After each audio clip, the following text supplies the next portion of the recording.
CAB ने मेरे को इतना कुछ दिया, मैं कलकत्ता को कुछ वापस नहीं दे पाया। ইডেন ছাড়ার আগের মুহূর্তে এটাই ছিল তার শেষ আফসোস।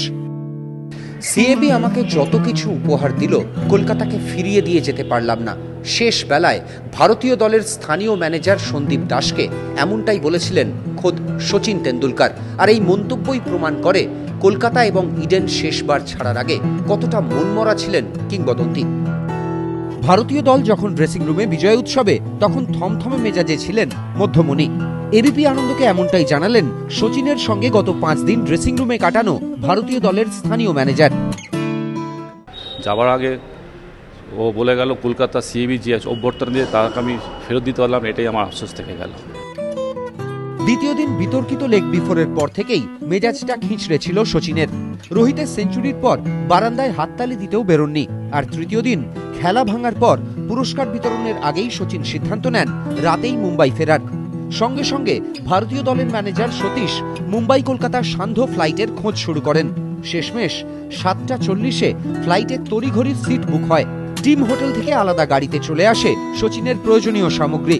ইডেনের ড্রেসিং রুমে ফিশ তন্দুরি আর চিকেন কাবাব খেয়েছিলেন সচিন, সঙ্গে গ্রিন টি। তবে বিষণ্ণতার মাঝেও পিঠ চাপড়ে দিয়ে যান স্বামীকে।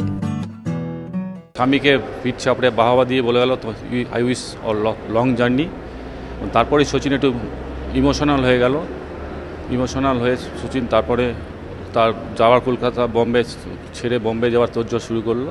এবং যাওয়ার মুহূর্তে 2 piece tandoori, chicken tandoori, fish kebab আর গ্রিন টি খেয়ে ব্যাগ অ্যান্ড ব্যাগেজ আমাকে বললো তুমি ম্যানেজার রেডি করো গাড়ি, আমি এখনই আজকে কলকাতা ছাড়বো। ড্রেসিং রুমের কোণে তার ব্যবহার করা চেয়ারটা প্রস্তাবিত ক্রিকেট সংগ্রহশালায় রাখা যায় কিনা চিন্তা ভাবনা শুরু করেছে সিএবি। কলকাতা থেকে পাওয়া সম্মানের উপহার সামগ্রী কিছুই সঙ্গে নিয়ে যাননি সচিন। চিরকুটে লিখে দিয়ে গেছেন ঠিকানা। ওয়াংখেড়ে পর্ব মিটলে বান্দ্রার বাড়িতেই সব পৌঁছে দেবেন সিএবির 2 প্রতিনিধি। তার পানসে বিদায় নিয়ে কলকাতার যখন মন খারাপ, তখন সচিনও এই শহরের জন্য ফেলে গেলেন আফসোস।